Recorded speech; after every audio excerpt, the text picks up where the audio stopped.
Welcome to Creekside Chats with Successful Real Estate Investors, brought to you by Steed Talker Capital, promoting prosperity and harmony to help you flourish in all areas of life.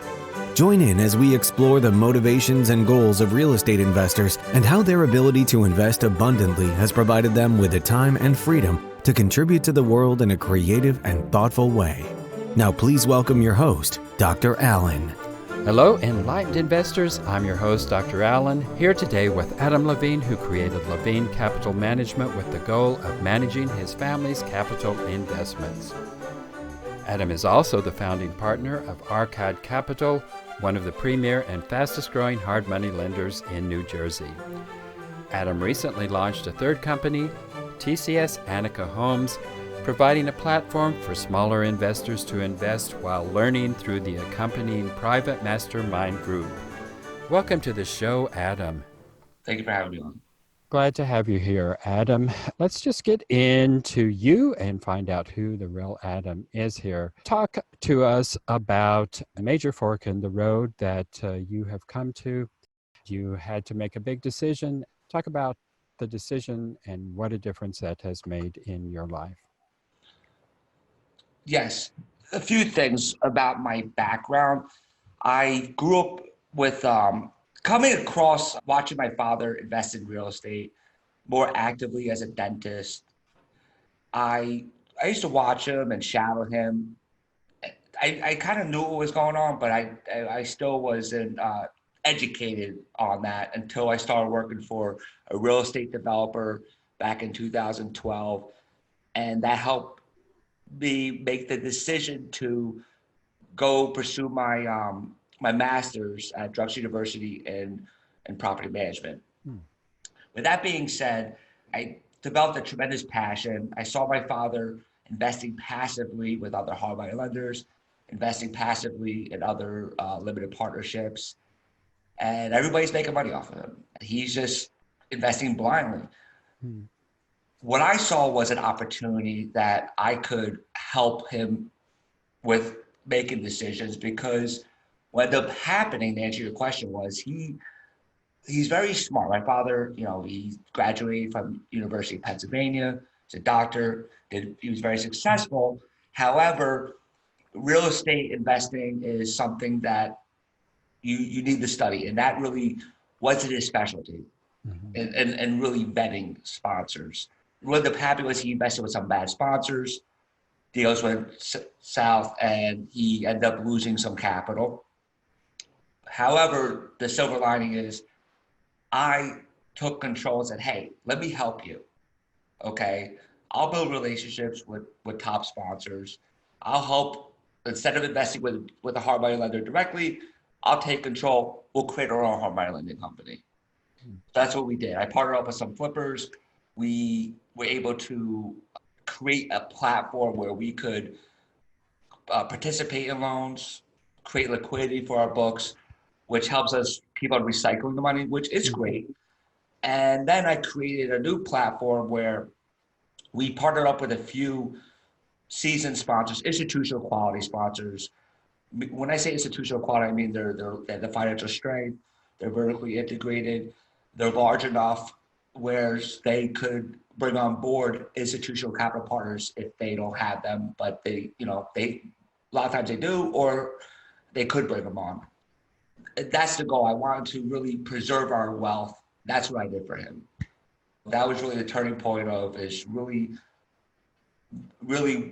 helping him with being, living the retired life, just investing with the right sponsors. And I cannot emphasize that enough. That's really the most important aspect before you start analyzing a particular deal. That makes sense. Right, and I hear over and over and over again that this really is a relationship business. And it's not just about liking people, it's actually knowing the people that you're investing with and knowing what it is they can bring to the table. Well, that was some powerful insights that you came to the realization of. And it's impressive that you were actually able to go to your father and say, we need to make some changes here. He actually listened to you. That doesn't always happen. That's impressive that all came together for the two of you. Talk to us about going back to your childhood, looking back into your childhood. Think back to a time that, as you look back on it now, you go, that really was formative experience in my life.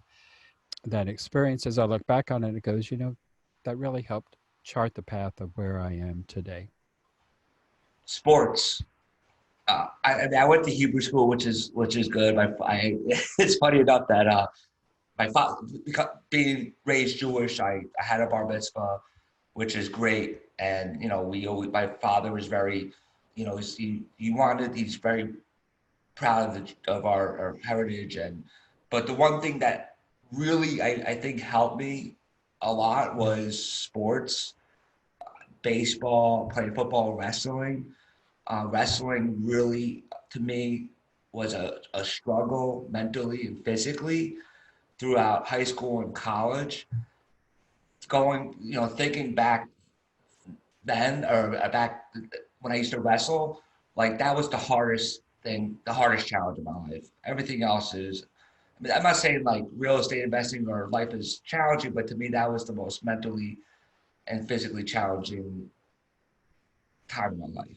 So I feel so if I could handle that, I feel like I could take on anything. Well, talk to us a little bit more and fill us in on that for those of us who aren't in the wrestling world. What is it about wrestling that provides not only obviously a physical challenge there, but also a mental challenge?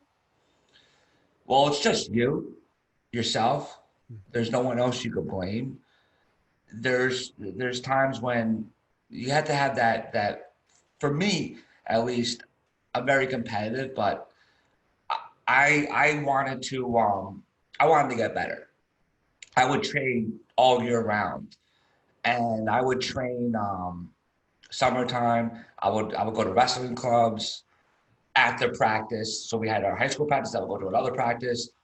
Interestingly enough, I tore my ACL my senior year, which was really heartbreaking to me because I trained so hard the whole season. And the year before I got hurt, I remember going to the doctor's office, and the doctor's like, your season's over. I'm like, no, I can't. And, I want to wrestle. He cleared me to wrestle. However, it wasn't advised, and I pushed through it. I didn't achieve all the goals that I wanted, but it was the perseverance of me wanting to continue the sport, which really, that's I guess that those are traits that you build in life, And to me, I think sports is a great foundation. My father always told me, when I was in school, you either get a job or you play sports. So I said I'll play sports. That really helped me out a lot. And everything else, is. But I could not. 5 kids, I would hope they would want to, play sports, wrestle, football, have fun. But I think it's very good as a good child for childhood. I definitely believe in that. So you mentioned basketball and baseball, and you participated in all of those sports? Well, baseball when I was younger, basketball until I got cut from the middle school basketball team, which that helped that's what got me involved in wrestling. Oh, okay. My father was a wrestler, my whole family, like my cousin, my uncle.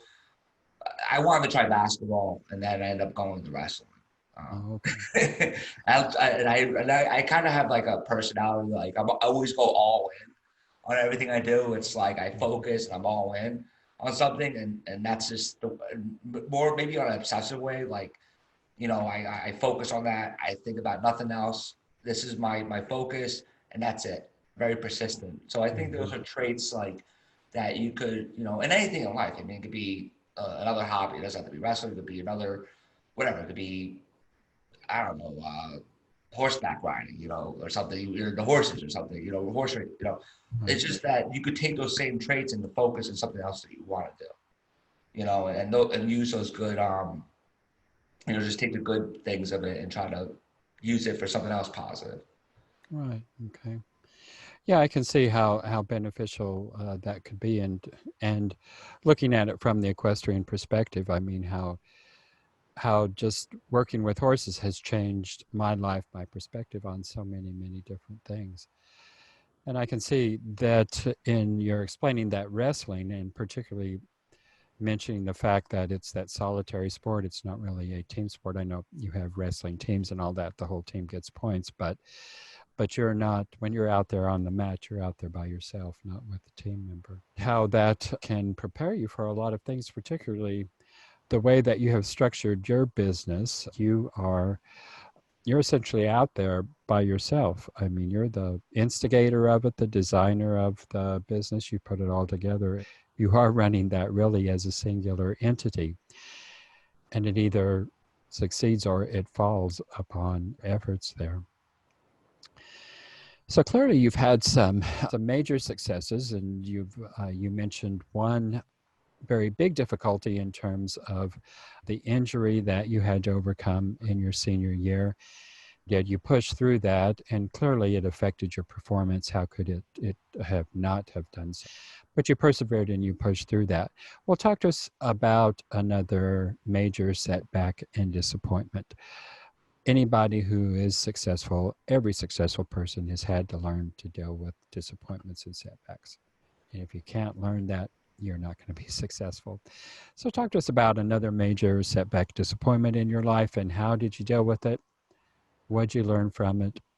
And how did you come out of it?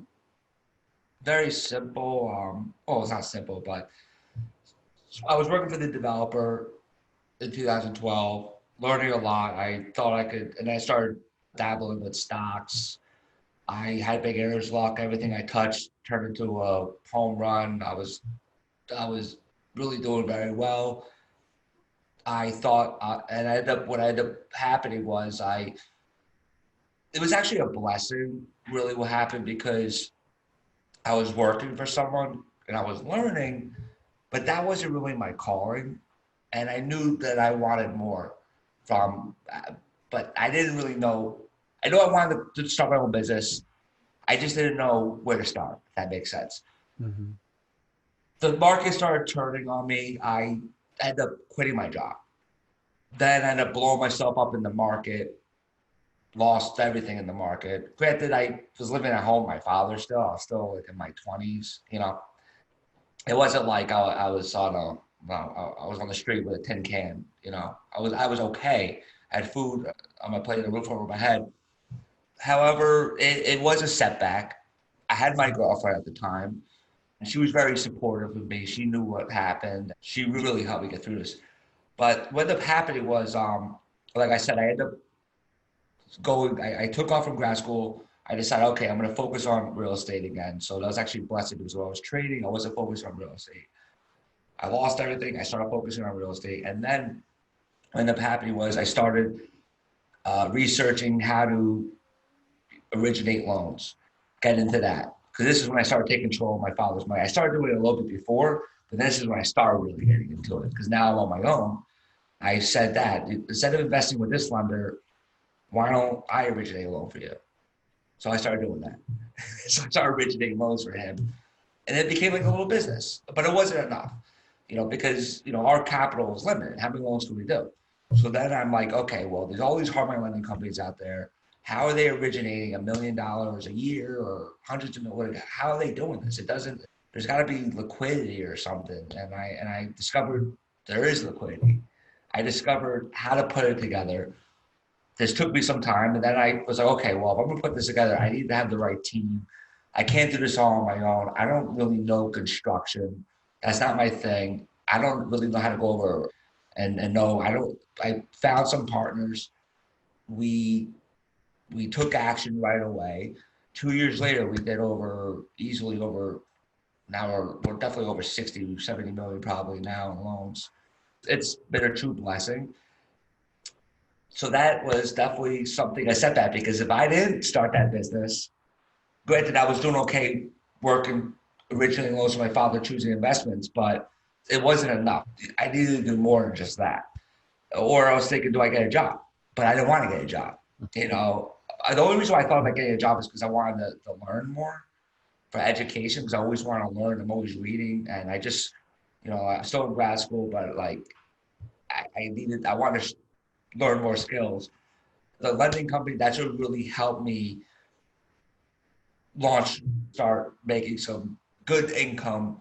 So then I could now create Levine Capital, where now my father's investing still, and now I can invite other investors to invest alongside us and build the private equity firm where other investors can invest with us.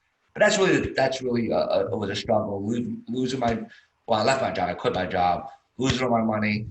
Now I'm just like, I was sad. I had a lot of money. I had a lot of money that I lost. It was a lot of money. I could have been doing deals with that money. Right. But it's a learning lesson, Yeah, So, and it wasn't just the loss of the money, but there was loss of your dignity. I mean, there's embarrassment when you go through those kind of losses. There's all of those emotional, psychological things that you have to deal with, and as well as the grief and the sorrow of actually losing, a big chunk of money. You said your girlfriend was a support, who is now your wife. How did you, within your own self, how did you find your way psychologically and emotionally through those times? well, I told her what happened. I was honest, and really love is someone that's going to be there when you're up in life and when you're down in life. When I met her, I was doing better than, was I setting the world on fire? No, but I was doing better than, I was doing good, had nice savings. I started making good income from my job. I started to build a little business now, helping my father out. Then I threw it all away. And I basically told her, look, the dinners, we're not going out to dinner anymore. And I don't have anything. But you know what really set the difference? Because it was actually like to me, I was like, I'm going to tell her the truth. If she doesn't want to be with me, save me the headache, right? She was told me, how can I help you? She offered to help. That to me was like, whoa, and that's really, that we're married, It's a real blessing that I found the right woman that she stuck with me down at my low point in my life. Granted, I was in my mid-20s, my low point, but, and now I'm 35, but A low point up to that time in your life. no, it was a struggle, but I guess I embraced it. I felt like I earned something doing it on my own. Like I had a lot of given to me, meaning school was paid for. I didn't have any bills really because I was living at home, but I figured out a way to build my own business on my own without going to my father and say, hey, can you give me money? No, I helped him make money. I helped put together a business plan. So it's an accomplishment, Let me. From the ashes came the phoenix, and you're flying again. We're coming to the end of our time here, but tell us, what inspires you? Where do you get your greatest inspiration? What inspires me is I love real estate. It's just something that I see it as a wealth builder. Really, with the knowledge that I have and the relationships that I built, now going into really the new platform that I created. So I created a co-investment platform with another sponsor they're one of the largest real estate families in the nation for like residential apartments. I partnered with the son and another private equity gentleman named Daniel Edry. Daniel's like a mentor of mine because I knew I needed a mentor. I know I needed someone with a similar background. He used to work for his father. He spun off and created his own private equity firm where his father invested with him and other investors. He started as a lender originally. That was working for his father. And now he partnered up with the Aller family to create TCS Attica Homes, where they want to be the Blackstone of workforce housing. What I did was I created a platform where investors could invest a smaller denomination versus invest, if you typically invest directly, you would have to invest a larger minimum. So I'm reducing the minimum. Also, at times I may have a better deal because of the capital we're aggregating. But what's really interesting to me is, what you're talking about inspiration, is that there's a lot of gurus out there that are selling stuff. And I know a lot of them out there, and I believe you need to be careful. I'll leave it at that. I don't want to talk bad about people, but I know, just watch out. I want to tell people to watch out. But I wanted to create a platform, and what really inspired me was a friend of mine who now became a partner. He wanted to learn. He used to work for Goldman Sachs for over 5 years. He wanted to learn, came to me, and I said, how about this? Why don't you invest with me and you go learn with me?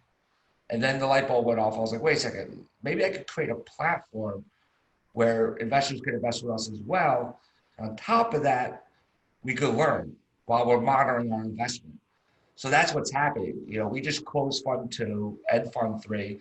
Now we have some investors, and we're hosting meetings. Like, we're deep down to the numbers. We're studying the numbers, and it's something that I'm very passionate about, because at the end of the day, this is something that, it's a way to build wealth. I just love helping people, and instead of selling someone a course that's going to cost a lot of money, I'm saying, hey, you can invest a small denomination, like 25,000. You're gonna make a decent return on your money. You're investing with an institutional fund sponsor, and you're learning at a very high level. So to me, I think it's something that it helps me. It motivates me a lot, and people see that. People, when I talk to, they're like, Adam, I love that. I love talking to you, the way you explain things, and I feel good about it. I mean, some people think of, like, my own father's like, Adam, like, why are you dealing with little investors like that? Like, you should ask for larger. Like, because I don't mind. I want to help people. Right now, right now I don't have kids yet, so I have some more time. Eventually, I may need to get some help. We'll see.